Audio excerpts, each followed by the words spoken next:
Welcome back to the Valley today. A major development in the fight against ISIS this morning. One of the terror group's top leaders is believed to be dead. Abu Muhammad al-Danani is the group's spokesman and a key military leader. And yesterday, ISIS announced he had been killed in Syria. Now, U.S. officials confirmed coalition forces were conducting an airstrike in a town in Syria. They say they were targeting a senior ISIS leader, but they did not say they were specifically targeting al-Adnani. Hi again, and good morning, everyone. Thanks for waking up with the Valley today. I'm Lisa Bedeau here with Kyle Bosch. 11 minutes before 7 o'clock, and we're starting our nonstop news and weather to the top of the hour to help you plan your day. In our election 2016 coverage this morning, Donald Trump travels to Mexico today to meet privately with the country's president before delivering a major speech on immigration in Arizona. The Republican nominee continued to court the minority vote in Washington state yesterday, but gave little insight into his big address.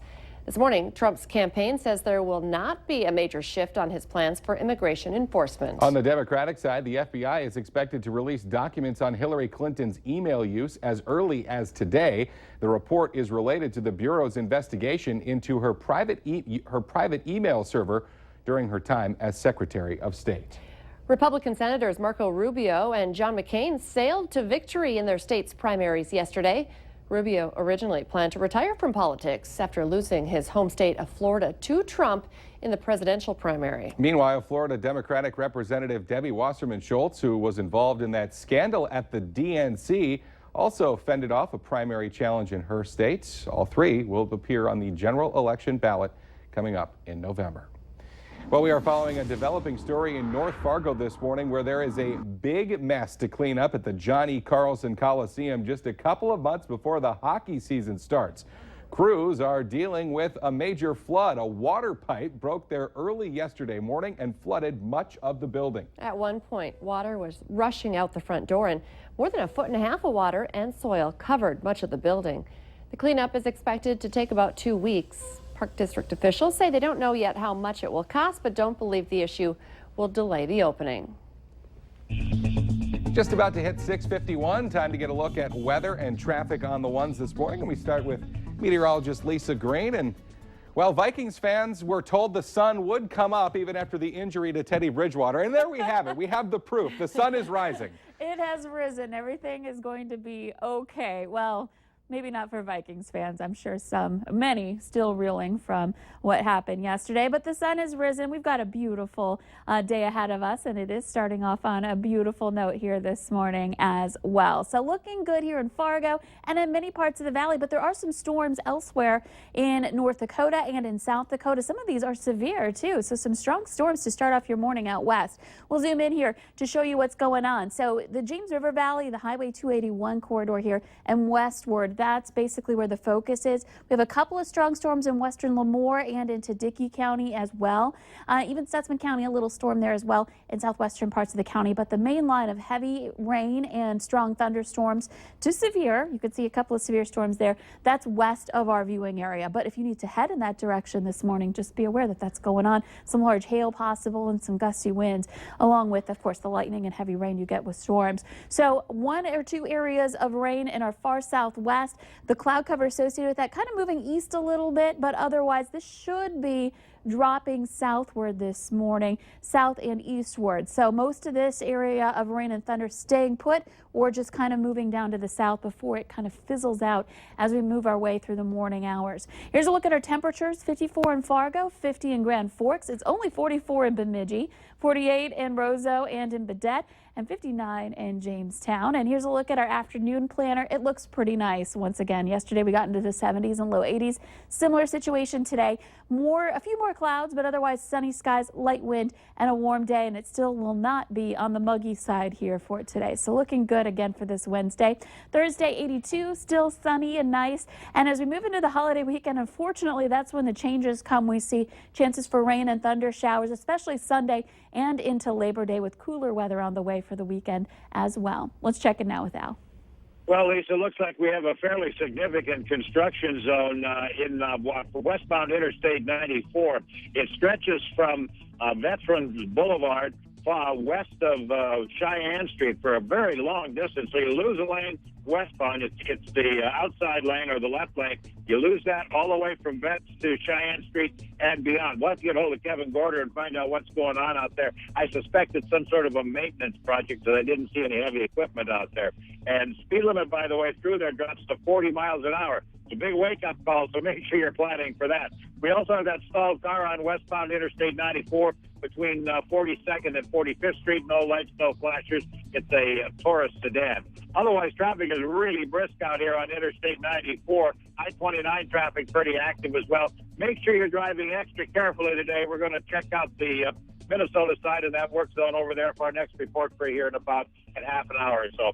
So drive carefully. Willamette Valley Today traffic. It's now 6 minutes before 7, and we're getting new information this morning on a deadly crash in Minnesota. The firefighter from Michigan who was driving a bus involved is now facing charges. According to a criminal complaint, 28-year-old Michael Johnson told police he had slept just 45 minutes in the previous 28 hours and had used marijuana the morning of the crash. He was driving a bus with 8 firefighters returning from fighting a fire in Utah when he fell asleep behind the wheel over the weekend and drove off the interstate in Minnesota. 2 firefighters were killed in that crash. Well, distracted driving strikes again, and it has local police reminding people again to pay attention behind the wheel. Fargo police say 3 vehicles were at a stoplight on University Drive in South Fargo yesterday when a driver crashed into the back car and caused a chain reaction. Now, the driver of that 4th car says she had been reaching for an item that fell on the floor and had taken her eyes off the road. That driver was given a ticket for failing to have her vehicle under control. Fargo Public Schools are preparing students and parents for a new school year, and a big concern is opioid drug use in the area. School officials sent a letter to families yesterday asking parents to talk with their children about drugs. Staff members and students are encouraged to report suspicious behavior to their principal or school resource officer.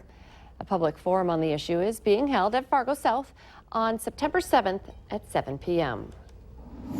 New developments in the fight against Zika this morning. Scientists have discovered that 3 existing drugs could be useful in counteracting the effects of the virus. Experiments so far have only been conducted in petri dishes, but the results were dramatic, even reversing some of the damage from Zika, which was previously thought impossible.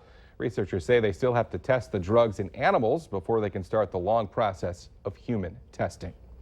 Well, Minnesota Viking fans everywhere are in mourning today as excitement for the new season quickly turned to agony over the injury to starting quarterback Teddy Bridgewater. He went down at practice yesterday and had to be taken from the field in an ambulance. The team announced last night that Bridgewater is out for the season after dislocating his knee. Bridgewater has a torn ACL and other damage, but is expected to make a full recovery. Realtors in the Valley say the housing market is good, especially if you're looking to buy. The president of FM Area Realtors Association says the current market has been flooded by houses around the $300,000 mark. The increased inventory means if you're trying to sell your home, it could take longer. Realtors say the housing market in this area has been great for the past 3 years, so a slowdown in the selling of homes was expected.